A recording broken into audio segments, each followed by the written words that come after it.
Hey guys, I wanted to start off by saying that your guys' presentation was absolutely incredible. I have to say that that first slide, I'm sure it's meant to be like a horrible picture, like a child reaching out of the cabinet, but it was a great way to start the presentation. You know, they always tell us when writing an essay to have your hook. That was your hook. It was incredible. It was great. Grabbed my attention right away.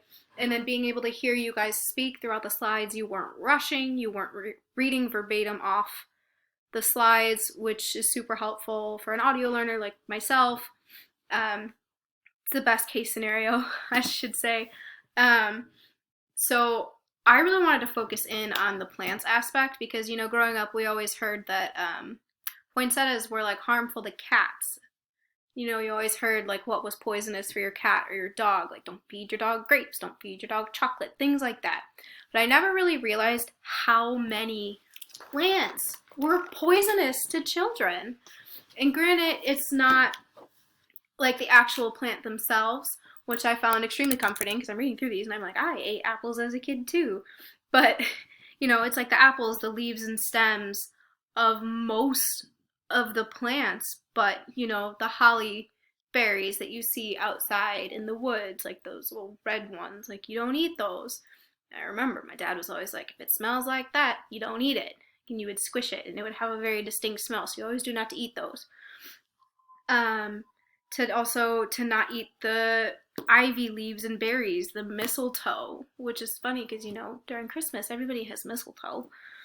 Um, so like I said, like just going through this, it's all very interesting to see what can be poisonous to people. Like I personally don't have kids, so it's this class has definitely helped me become a worrywart, I should say. It's very worrisome to see all these things that I'm going to have to remember as being a parent, but I'm sure I'm overthinking it. But going back to like more on the emergency treatment side of things, on page 548, they have the steps, the assessing the victim, terminating exposure, identifying the poison, and prevent poison absorption. I definitely, and I know it's textbook, it's the Bible for these classes, but I don't understand. The one question I had was, wouldn't terminating the exposure come first? Like, if I have a child who's sitting there actively drinking bleach, I'm not going to sit there, stare at the child, and be like, they're drinking bleach. Are they still breathing? Like, you know, you rip the bleach out of the hands.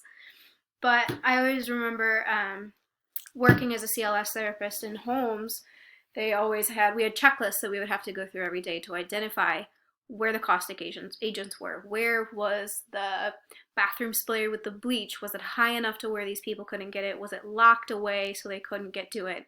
It's a lot of preventative measures that we're always taught, but it's never what is actually happening to the body, what we're looking for, and what we need to do in the next steps, which I feel like your presentation did a great job doing.